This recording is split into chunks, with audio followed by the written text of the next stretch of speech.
ఒక విధంగా మన సారు బయటికి పోయినాడని లోపలికి పోయినాడని బాధ ఉంది, కానీ ప్రపంచ స్థాయిలో చంద్రబాబు నాయుడు గారికి ఇంత ఫాలోయింగ్ ఉందన్న విషయం ఇప్పుడే 135 దేశాల్లో తెలిసింది.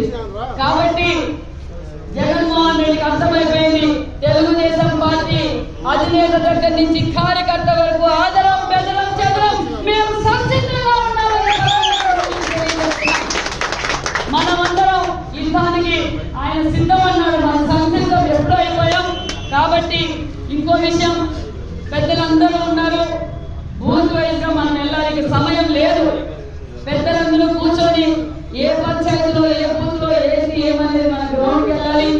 అదే విధంగా కుర్చీ కోసం తండ్రి పక్కన స్థలం పెట్టుకొని నాకు ముఖ్యమంత్రి కావాలన్న జగన్మోహన్ రెడ్డి ఉన్నారు. అదే విధంగా రాజకీయాల్లో మళ్ళీ అదే జగన్మోహన్ రెడ్డి బాబాయిని చెప్పిన ముఖ్యమంత్రి సీట్ కావాలన్నాడు. చెల్లిని పంపించాడు, తల్లిని పంపించాడు, ఇంకో చెల్లి కోట సెట్టు తిరుగుతుంది, కోడికత్తి సీను ఏమో జైల్లో ఉన్నాడు, మన జైల్లో వచ్చాడు. అంటే కుర్చీ కోసం ఏ స్థాయికైనా దిగజారుతాడు జగన్మోహన్ రెడ్డి పార్టీ.